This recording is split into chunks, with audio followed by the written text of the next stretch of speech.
para nuestro corazón y pueda realmente la voz de Dios irrumpir y abrir camino para que su presencia se derrame. Y muy consciente de hartas de las cosas que he compartido el último tiempo, a través de las cuales he tratado como de pensar en cómo la palabra de Dios y Dios mismo a través de ella da respuesta a nuestras circunstancias. Entonces, observo lo que pasa en nuestra comunidad y busco en la Biblia cómo Dios nos conduce a través de lo que la Biblia dice para entender cómo navegar en las circunstancias que enfrentamos. Tratando de leer mientras oro cosas que sé que muchos enfrentan, cosas que vivimos a nivel de comunidad y leyendo que hay ratos en los que pasamos tiempos difíciles, en los que estamos cansados, en los que necesitamos consuelo. Busco en la Biblia cómo Dios provee consuelo y mi expectativa siempre es exponer la verdad y llegar a un punto en el que invitamos al Espíritu Santo para que Él traiga consuelo, que no es algo que pueda decirse o que uno reciba porque otro dice algo, sino que es algo que tiene que ser obrado en el corazón, y aquel que tiene el poder para consolar como ningún otro es Dios mismo, es el Espíritu Santo. Pero esta semana pensaba precisamente en que harto de lo que he compartido el último tiempo ha tenido que ver con cosas como esta, como consuelo, relaciones, una visión, como hacia dónde vamos, qué Dios está haciendo en medio nuestro. Y pensando en estas cosas me di cuenta que hay una perspectiva del Evangelio que yo mismo llevaba un tiempo sin abordar y que es muy importante para entender nuestro presente y hacia dónde vamos como en un cuadro más grande. Entonces, hoy voy a hablar de un tema que es la resurrección. Y le puse por título a lo que voy a compartir: preparándonos para resucitar al final de los tiempos, hoy. Ya, suena grandilocuente el título, lo sé. Pero quiero hablar acerca de cómo la resurrección futura tiene un impacto y una relevancia práctica para nosotros hoy. Y voy a estar compartiendo el capítulo 15 de Primera de Corintios. Ya voy a saltarme varias partes y voy a ir como enfatizando algunos puntos porque es un capítulo bien largo, tiene 58 versículos. Y yo soy muy consciente de que las últimas semanas he predicado casi una hora y que Dios va a pedir cuentas de mí por eso. Entonces, y además soy consciente de que siempre que digo que he predicado largo, lo vuelvo a hacer. Espero que el Señor me guarde para hoy no hacer aquello. Oremos para que el Espíritu pueda abrir nuestro entendimiento, nuestro corazón tenga hambre de escuchar la verdad, que yo diga verdad, y que tengamos un encuentro con Dios que llene nuestro corazón de combustible del cielo, y este sea un tiempo maravilloso. Espíritu Santo, queremos aprender lo que tú tienes para enseñar.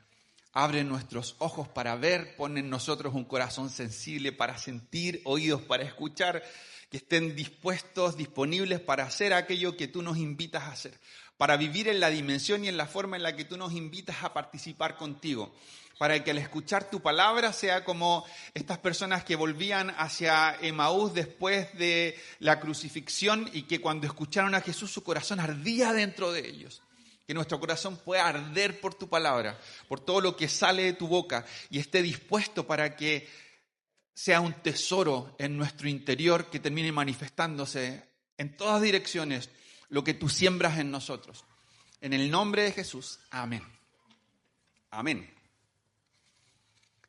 Unas cositas pequeñas de contexto primero. Esta carta es una carta que Pablo escribe, la carta a los Corintios, son dos en la Biblia. La misma Biblia da cuenta que Pablo escribió más cartas, era lo común en estos tiempos, comunicarse con las comunidades, con las personas en realidad, a través de cartas. Y Pablo escribió esta carta a la iglesia que se reunía en la ciudad de Corinto.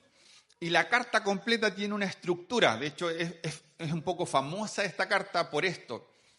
Porque Pablo aborda en toda la carta situaciones conflictivas que estaban ocurriendo en la iglesia, de las cuales él recibe reporte. Los primeros 6 capítulos es eso, Pablo abordando situaciones conflictivas en la iglesia de las cuales él había sido informado.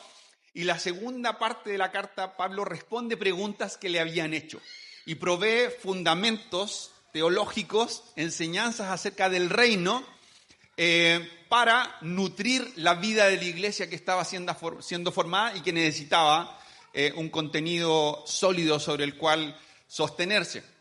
Entonces, desde el capítulo 7 al 16, que es donde está esta parte que voy a compartir hoy acerca de la resurrección, Pablo está respondiendo preguntas.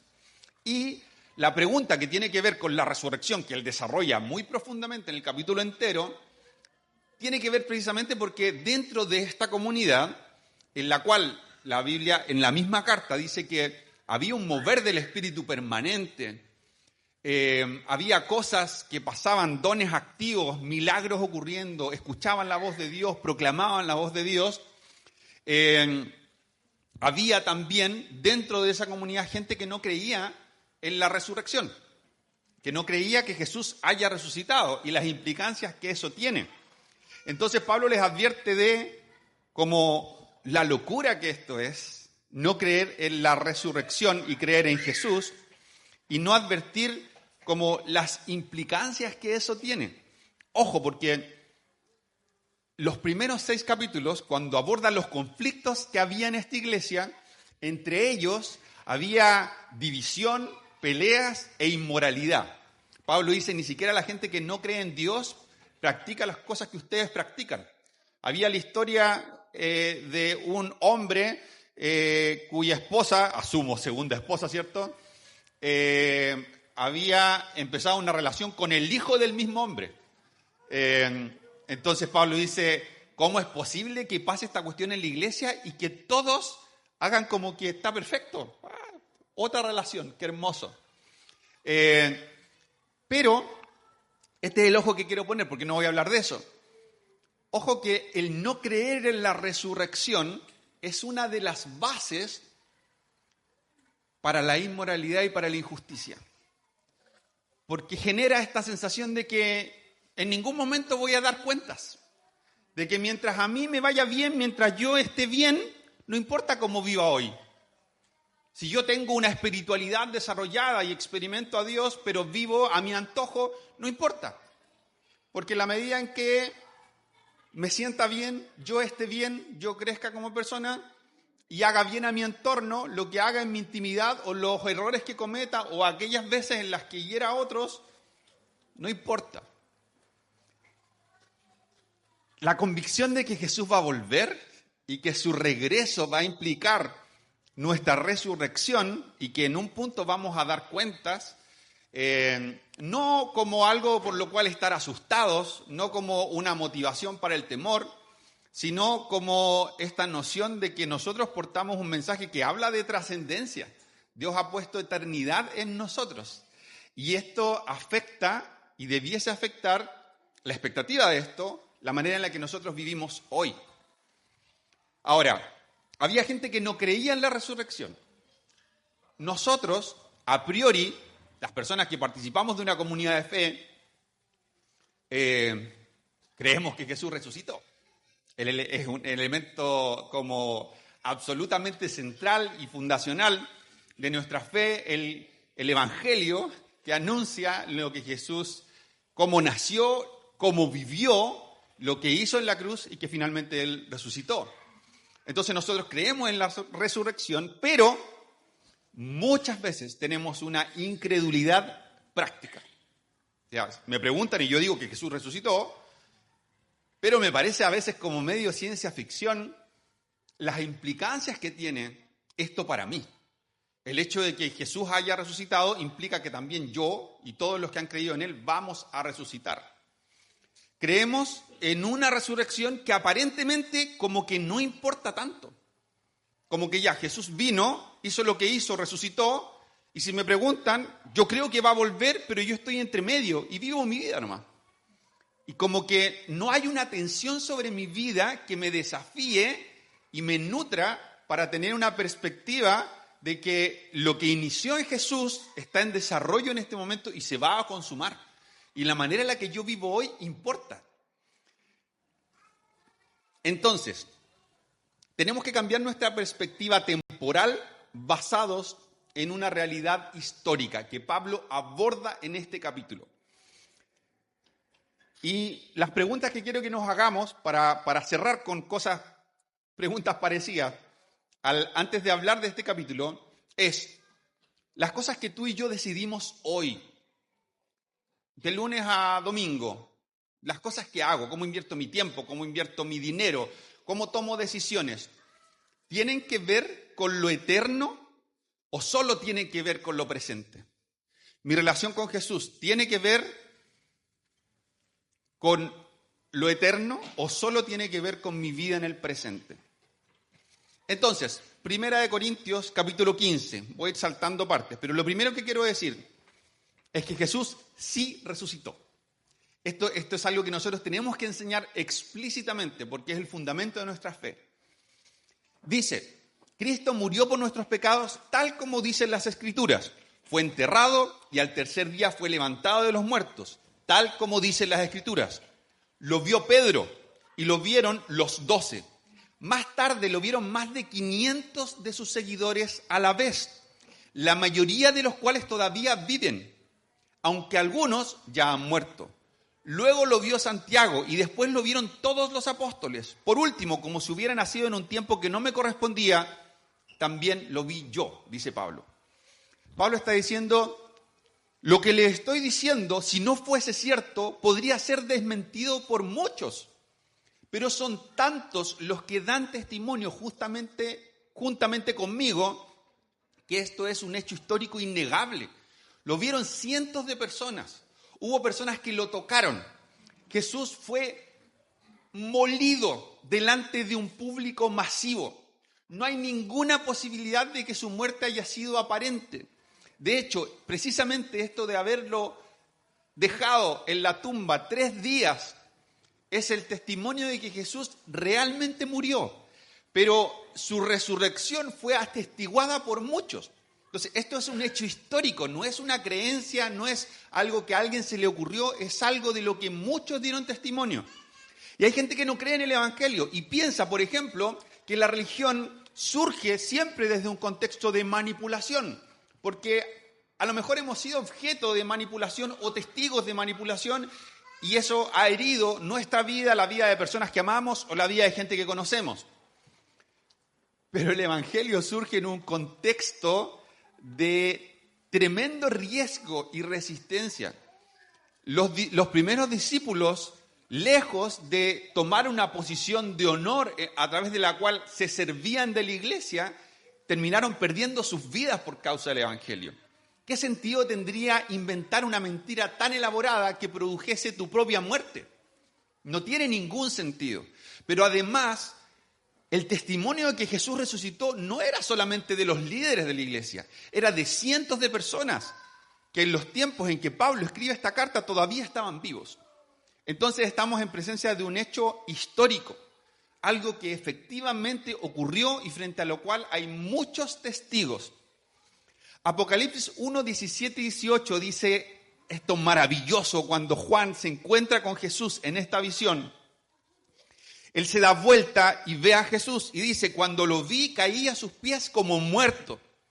Pero él puso la mano derecha sobre mí y me dijo, no tengas miedo, yo soy el primero y el último.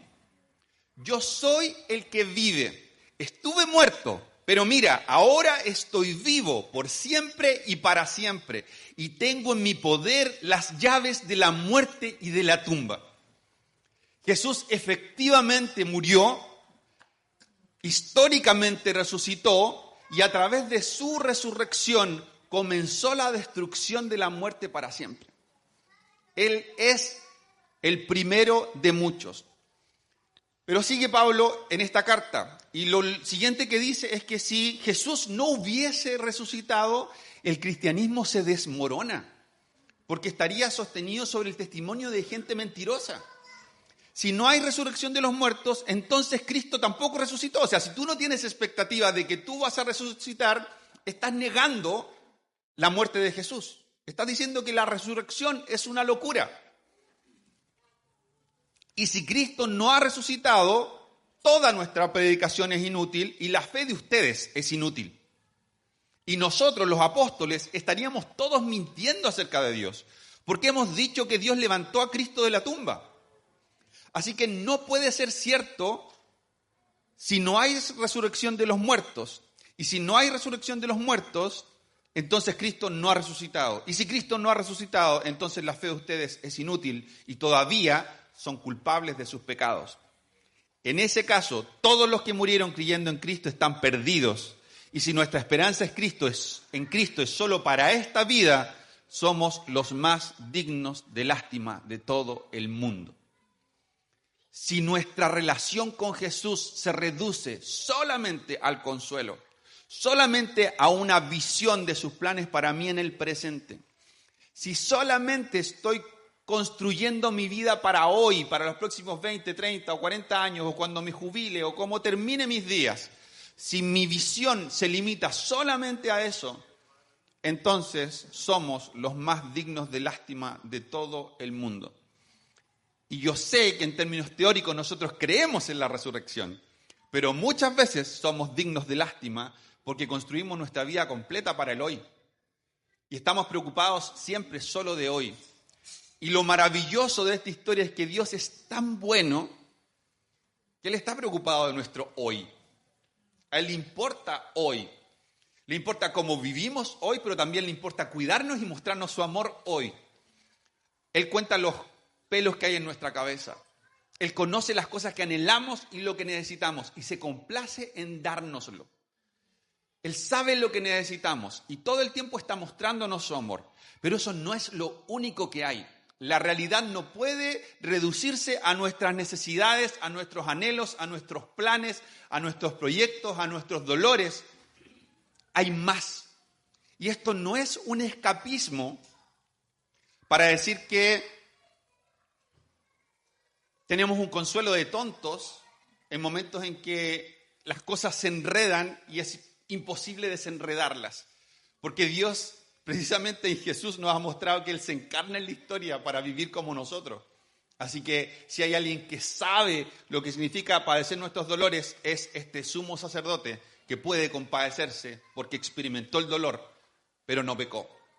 Así que a Dios le importa. Pero esto no es todo lo que hay. Y no es un consuelo tonto mirar la eternidad para recalibrar la perspectiva con la que estoy mirando mi presente. Y sopesar en qué estoy invirtiendo mi vida, qué está llenando mi corazón. Además, la resurrección de Jesús es la primicia, es el primero de muchos. Y esto lo cambia todo. Es imposible desconectar la resurrección histórica atestiguada por muchos de Jesús, de la esperanza cierta de que Jesús va a resucitarnos también a nosotros juntamente con Él. Lo cierto es que Cristo sí resucitó de los muertos. Él es el primer fruto de una gran cosecha, el primero de todos los que murieron. Así que ya ven, tal como la muerte entró en el mundo por medio de un hombre, ahora la resurrección de los muertos ha comenzado por medio de otro hombre. Así como todos mueren porque todos pertenecen a Adán, todos los que pertenecen a Cristo recibirán vida nueva. Pero esta resurrección tiene un orden.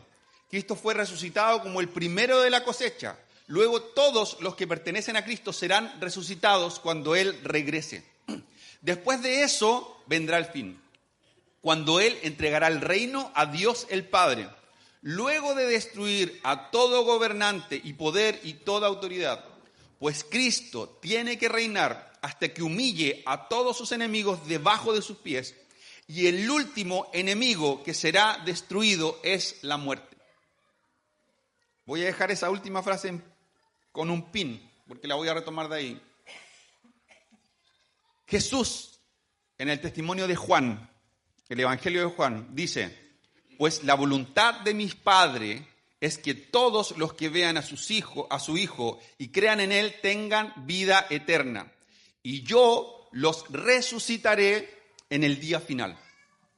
Más adelante, eso fue el capítulo 6, en el capítulo 14, Jesús, hablando a sus discípulos, dice: en el hogar de mi Padre hay lugar más que suficiente. Si no fuera así, ¿acaso les habría dicho que voy a prepararles un lugar?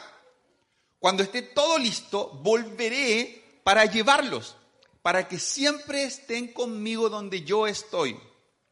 Y ustedes conocen el camino a donde yo voy. No, Señor, no lo conocemos, dijo Tomás. No tenemos idea ni a dónde vas. ¿Cómo vamos a conocer el camino? Jesús le contestó: yo soy el camino, la verdad y la vida. Nadie puede ir al Padre si no es por medio de mí. Y nuevamente un pin, porque esa frase igual la voy a repetir. Yo soy el camino, la verdad y la vida. Como dije al principio en la introducción, si no hay resurrección, no importa cómo vivamos. Da lo mismo cómo vivas tú o cómo viva yo.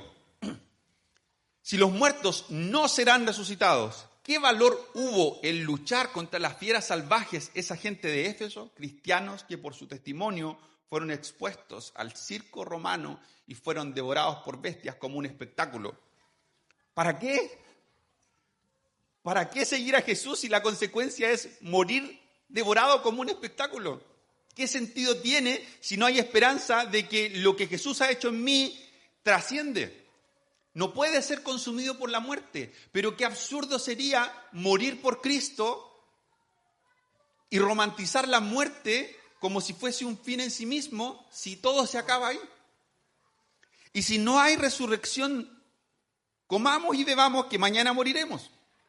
Vivan como les plazca, entréguense al placer por completo, a todo tipo de excesos, hagan lo que les cante en gana, da lo mismo como vivamos. Pero inmediatamente Pablo dice: piensen bien sobre lo que es correcto y dejen de pecar. Está diciendo, la resurrección tensiona nuestro presente porque la manera en la que vivimos importa. Cómo vivo hoy da cuenta de si estoy preparándome para lo eterno. Y ojo, porque todo este mensaje no tiene que ver con ganarnos el cielo.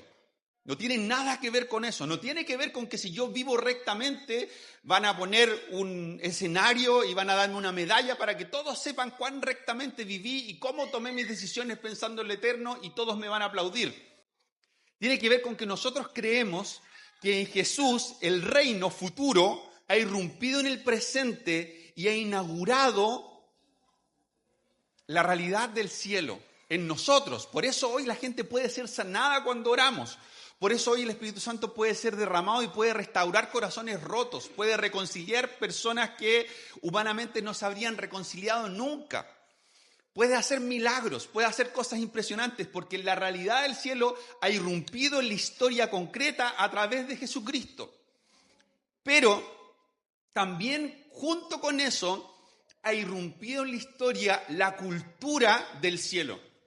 Y la cultura del cielo es practicar la justicia, es decir la verdad, es ser humildes, es ser compasivos, es mostrar amor, es ser pacientes, es manifestar en nuestra vida el fruto del Espíritu porque dejamos que el Espíritu guíe nuestra vida. Entonces, anhelamos ver manifestaciones del poder de Dios que irrumpe y creemos que la Biblia da un claro testimonio de eso y por eso vivimos nuestra vida con la expectativa de que este reino irrumpe. Pero no tiene sentido que tengamos expectativas solo de manifestaciones del poder y no de la cultura de a donde nuestra ciudadanía pertenece. Tú y yo somos ciudadanos de este reino de los cielos, del reino de Dios. Y por lo tanto somos desafiados a vivir anticipadamente esa cultura. Cómo vivo importa porque esta cultura es mi verdadera nacionalidad. Y yo quiero que me pase, aunque en circunstancias muy malas le pasó a Pedro, pero cuando Pedro estaba negando a Jesús, la gente dijo, tú andabas con Jesús porque hablas como él, hablas como la gente de su zona. Aunque quieras negarlo, se nota que estabas con él porque hablas como él. Cuando yo estoy impregnado de una cultura, de una cosmovisión, está arraigada en mi corazón, es lo que respiro, es lo que hablo naturalmente, son mis respuestas en situaciones de presión. Me comprimen, me aprietan, me ponen en riesgo y lo que sale sigue siendo la verdad del reino, la respuesta del reino, porque es lo que soy. Entonces, no estoy desafiándote una cuestión moralista. No estoy hablando de que por tener una moral correcta te vas a ganar el cielo. Estoy hablando que la irrupción del reino de Dios nos cambia de manera tan profunda que decir la verdad también es anticipar la eternidad en el presente. Ser justos también es anticipar la realidad en el presente. Es un temor santo, no es miedo. Romanos 8 dice, bajo este mismo tema, de que importa cómo vivamos. Romanos 8, el Espíritu de Dios, quien levantó a Jesús de los muertos, vive en ustedes. Y así como Dios levantó a Cristo Jesús de los muertos, Él dará vida a sus cuerpos mortales mediante el Espíritu que vive en ustedes. Por lo tanto, amados hermanos, no están obligados a hacer lo que su naturaleza pecaminosa los incita a hacer. Otra vez, la idea de la eternidad que ha sido depositada en ustedes y la esperanza cierta de que van a ser resucitados es también no solo una advertencia, sino un poder. El mismo poder que los va a resucitar de los muertos es el que los habilita para que no tengan que obedecer a su carne, para que no tengan que responder a las pasiones charchas que uno puede sentir cuando está cansado, cuando tiene miedo, cuando está presionado o arrinconado. El Espíritu que nos va a dar vida después de la muerte, hoy nos permite vivir de una manera, en consecuencia con esa vida que ha sido infundida en nosotros. Filipenses 3:20 dice, en cambio, nosotros somos ciudadanos del cielo. Esta es nuestra cultura, donde vive el Señor Jesucristo, y esperamos con mucho anhelo que Él regrese como nuestro Salvador. Él tomará nuestro débil cuerpo mortal y lo transformará en un cuerpo glorioso, igual al de Él, resucitado. Lo hará valiéndose del mismo poder con el que pondrá todas las cosas bajo su dominio. La resurrección no es una idea ambigua. Nuestro cuerpo va a ser otro cuerpo. Este cuerpo va a morir y vamos a tener un cuerpo distinto. Y precisamente esta es una ya de las últimas ideas. Necesitamos un cuerpo nuevo para recibir la herencia completa. Ya tenemos una parte de la herencia, que es el Espíritu en nosotros, pero para recibir la herencia completa necesitamos otro cuerpo. Lo que les digo, amados hermanos, es que nuestros cuerpos físicos no pueden heredar el reino de Dios. Estos cuerpos que mueren no pueden heredar lo que durará para siempre. Pero permítanme revelarles un secreto maravilloso. No todos moriremos, pero todos seremos transformados, porque Jesús va a volver. Y cuando Él vuelva va a haber gente viva. Entonces, algunos van a haber muerto, muchos, pero también otros van a estar vivos cuando Él regrese. Sucederá en un instante, en un abrir y cerrar de ojos, cuando se toque la trompeta final. Pues, cuando suene la trompeta, los que hayan muerto resucitarán para vivir por siempre. Y nosotros, los que estemos vivos, también seremos transformados, pues nuestros cuerpos mortales tienen que ser transformados en cuerpos que nunca morirán. Nuestros cuerpos mortales deben ser transformados en cuerpos inmortales. Y esto tiene todo sentido por cómo termina el pasaje y por cómo termina la historia. Un cuerpo inmortal, incorruptible, es el testimonio de que la muerte fue derrotada. La muerte entró como consecuencia del pecado. Por lo tanto, cuando la historia termine y el pecado sea erradicado por completo, la muerte va a ser destruida. Y si la muerte ha sido destruida, entonces ya no moriremos. Entonces, cuando nuestros cuerpos mortales hayan sido transformados en cuerpos que nunca morirán, se cumplirá la siguiente escritura. La muerte es devorada en victoria. Oh muerte, ¿dónde está tu victoria? Oh muerte, ¿dónde está tu aguijón? Pues el pecado es el aguijón que termina en muerte. Y la ley le da al pecado su poder. Pero gracias a Dios, Él nos da la victoria sobre el pecado y la muerte por medio de nuestro Señor Jesucristo. Por lo tanto, mis amados hermanos, permanezcan fuertes y constantes. Trabajen siempre para el Señor con todo entusiasmo, porque ustedes saben que nada de lo que hacen para el Señor es inútil. Nuestra fe se basa en el testimonio histórico de muchos testigos que no podían mentir, porque hubiese sido muy fácil desmentirlos y porque además hubiese sido absurdo sostener un testimonio que les costara la vida de manera horrible. No tiene sentido, no habría ningún beneficio para esto. La muerte no es el final y Jesús tiene poder sobre ella, por lo tanto hay esperanza. Jesús dijo, yo soy la resurrección y la vida, lo que había dejado en un pin. El que en mí cree, aunque muera, vivirá. Yo soy la resurrección y la vida. El que en mí cree, aunque muera, vivirá. Yo soy el camino, la verdad y la vida. Nadie llega al Padre si no es a través de mí. Cuando Jesús habla de vida, los griegos tenían varias palabras para vida. Bios, que se refiere a la vida biológica, psique, que se refiere a la vida del alma, y zoe, que es la palabra que aparece muchas veces en Juan.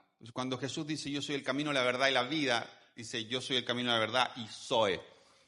Cuando dice, yo soy la resurrección y la vida, dice, yo soy la resurrección y zoe. Y las palabras, según el contexto y la intención con la que se usan, se cargan de un significado especial. Y Juan usaba zoe con el significado especial para referirse a la vida como aquella manifestación de la vida de Dios que Él comparte con quienes quiere. Y es una vida que no puede extinguirse, una vida que no se acaba, una vida que no puede ser consumida, que no se agota, que no se extingue. Es la semilla de la resurrección. Este Jesús, que es la resurrección y la vida, ha depositado en nosotros su espíritu para que un día nosotros también resucitemos. Jesús depositado en nosotros, su espíritu en ti y en mí, es la promesa de que nada ni nadie, como dice Romanos, nos puede jamás separar de su amor. Hasta que se cumplan todas sus promesas. Nada ni nadie puede apartarte de su amor hasta que se cumplan todas sus promesas. Hasta que la muerte sea derrotada, el último enemigo, y vivamos para siempre en el hogar que Él tiene preparado para nosotros. Donde ya no va a ser necesaria la luz del sol, ni habrá dolor, ni enfermedad, ni tristeza, ni vergüenza, porque Dios hace de ese lugar su habitación junto con todos sus hijos e hijas. ¿Tu vida entera se trata solo del presente? Cuando tienes que tomar decisiones, cuando tienes que gastar plata, cuando tienes que ver cómo utilizas tu tiempo, ¿estás solo pensando en el presente? ¿O estás confiando en que en la medida en que pasas tiempo con Dios, inviertes tu vida en tener intimidad con Dios, escuchas y obedeces la palabra de Dios, estás abriendo las puertas para que la realidad del cielo sea la realidad de tu vida? Muchas veces queremos consejos para resolver situaciones difíciles en las que nos metimos. Y en ese momento queremos encontrar en la palabra o en un consejero cristiano cómo salgo de aquí.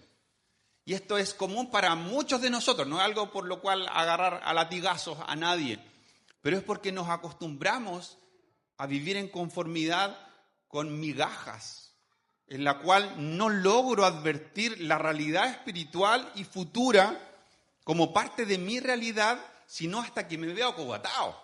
Y llego a situaciones tan imposibles que no me queda otra que clamar y decir, ¡socorro! Necesito que algo que va más allá del control humano irrumpa. En ese momento me aperturo a eso. En ese momento grito, clamo, gimo y digo socorro. Pero tenemos todo lo que necesitamos para que nuestra rutina implique tal intimidad con Dios que vivamos el futuro en el presente. Eso de vivir el futuro en el presente es el concepto de esperanza. La esperanza es la certeza de que Dios va a cumplir las promesas que hizo. Pero es una certeza que no solo me genera un tipo de confianza, sino que es tan profunda esa certeza que puede incluso hacerme sonreír en el peor momento. porque tengo la convicción de que esto no es todo, de que estoy caminando hacia algo que no va a ser un fraude. Es verdad, Jesús murió y resucitó y nosotros vamos a resucitar con Él. Y una manera de anticipar esa resurrección es advertir que Jesús es la resurrección y la vida. Cuando yo paso tiempo con Él, su vida infunde aliento a mi alma de tal manera que la resurrección ya empieza a ocurrir. Aun cuando todavía no estoy físicamente muerto, la semilla de Cristo mismo sembrado en mí es imparable. Es imparable. Las tinieblas y el Seol no pueden detenerlo. Yo quisiera que nosotros, al ampliar nuestra mente a esto, o recordar, si lo teníamos clarísimo, no sigamos igual. Y veamos que esto toca la realidad de manera concreta. ¿Cómo voy a invertir mi vida? ¿Voy a tomar decisiones para honrar a Dios? ¿Voy a invertir mi tiempo para honrar a Dios? ¿Voy a moverme en esta vida manifestando la cultura del cielo que ha irrumpido en mí, que habita en mí y que es mi pasaporte porque yo soy del cielo? ¿O voy a ser del cielo pero voy a cambiar mi acento, mi manera de vivir, mis decisiones y todo lo que hago para pasar lo más piola posible y que nadie sepa que yo soy de allá? La consecuencia de eso es la terrible devastación de que lo que se ha inaugurado para que disfrutemos hoy, no lo disfrutemos hoy. Y ¿sabes qué? Como esta cuestión es por gracia, yo no vengo a decirte que si vives de cualquier forma te vas a ir al infierno, porque la gracia es un misterio que trasciende lo que yo puedo encasillar con palabras. Yo mismo la comprendo solo de manera parcial. Nadie se va al cielo por hacer esto de vivir vidas que observan la eternidad y la traen. Pero todos nuestros dolores, o muchísimos de ellos, vienen como consecuencia de vivir como vive todo el mundo, sin perspectiva de lo eterno, sin esperanza, sin expectativa de que Dios tiene el control.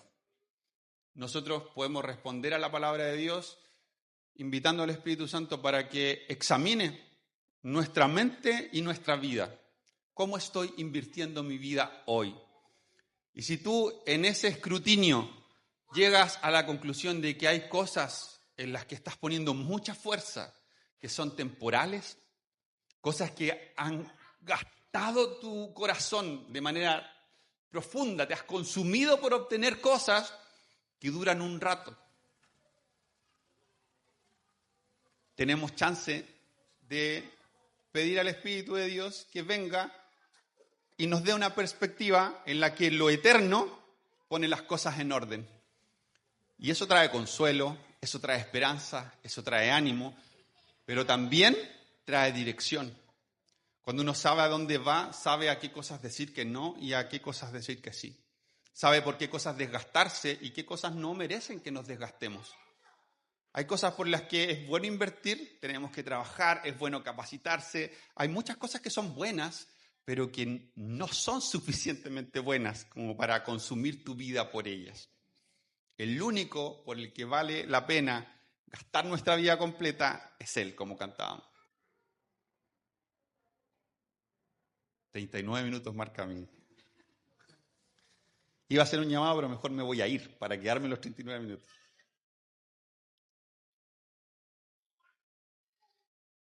Quiero invitarte a tomar un momento. Voy a pedirle a la Pili que me acompañe. La Pili nos va a acompañar con música solo para poder concentrarnos. Y te invito a que puedas hacer una oración en la que le pidas al Espíritu Santo que te muestre si tu vida la estás invirtiendo en lo que realmente vale y que no puede ser arrebatado, o hay dolores, cansancio y un montón de situaciones a las que estás enfrentando y con las que estás lidiando, que en realidad eran cosas por las que no valía la pena quemarse. Y si llegas a esa convicción e identificas cosas concretas, yo te animo a que puedas luego venir, lo voy a decir ese momento, para pedir a Dios que Él reordene tu vida y empieces a invertirla bien. y empieces a ver las cosas en el lugar que le corresponde a cada una de ellas bajo el gobierno de Dios. Y con esto, la Biblia es un documento fiel. El testimonio que hay en ella es verdad. Es la palabra que sale de la boca de Dios. Jesús de verdad resucitó y nosotros también vamos a resucitar. Y tenemos la posibilidad de vivir hoy eso anticipadamente en una relación de cada vez mayor intimidad con Jesús.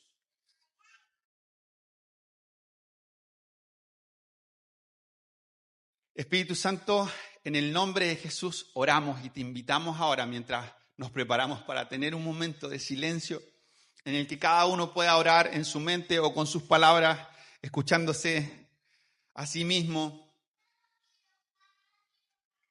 Y te pedimos que tú puedas traer los pensamientos que necesitamos recordar en este momento. Puedas mostrarnos nuestra vida bajo tus parámetros, bajo lo que tu palabra dice. Podamos ver en qué estamos invirtiendo los recursos que tenemos, el tiempo, el dinero, nuestra energía, nuestros sueños. Y podamos ver si el resultado que pretendemos obtener es un resultado que resiste el tiempo, las generaciones y los siglos. Porque no vale la pena invertir una vida completa en algo que dura solo un poco de tiempo. Muéstranos para que podamos invertir en aquello que es incorruptible y que permanece para siempre. En el nombre de Jesús. Ahora yo voy a darte unos minutitos para que en silencio cada uno pueda hacer esta pregunta a Jesús. Muéstrame en qué estoy invirtiendo mi vida y si vale la pena. ¿Ya? 3 minutitos para que puedas pedir al Espíritu Santo que te guíe y luego vamos a hacer una oración todos juntos.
Mateo 6, 33 y 34 dice: busquen el reino de Dios por encima de todo lo demás y lleven una vida justa, y Él les dará todo lo que necesiten. Así que no se preocupen por el mañana, porque el día de mañana traerá sus propias preocupaciones. Los problemas del día de hoy son suficientes por hoy. Dios tiene cuidado de nosotros. Esto no es arrancarse, es confiar en que Él nos cuida. Él está aquí. Y el tomar tiempo para que cada uno ore es porque tú no eres espectador. No viniste a participar de un show para acallar tu conciencia. La palabra de Dios buscamos enseñarla con temor de Él y decir lo que ella verdaderamente dice. Con temor de Él. Y llegado a este punto, cada uno responde. Eres invitado o invitada a responder a la palabra de Dios y a dejar que irrumpa en tu vida para que produzca fruto. Así que si Dios te ha hablado, si tienes claridad acerca de cosas que han ocupado un lugar superior al que les corresponde y has estado invirtiendo tu vida de una manera que no valía la pena, ven así rápido y empieza a decir: Señor, cambia mi perspectiva acerca de las cosas y dame sabiduría para entender lo que sí tiene valor. Y confía en que Dios va a cuidar de ti. Invierte tu vida de esa manera y Dios va a cuidar de ti. Él sabe qué cosas te duelen. Él sabe cuáles son tus problemas y sabe cuáles son tus necesidades. Pero la manera en la que Él quiere suplir estas cosas es diciéndote: ven y confía. Reordena tu vida de acuerdo a mis parámetros. Piensa en que tengo el control de todo. Suelta tus preocupaciones de hoy y empieza a ordenar tu vida de acuerdo a los parámetros del cielo.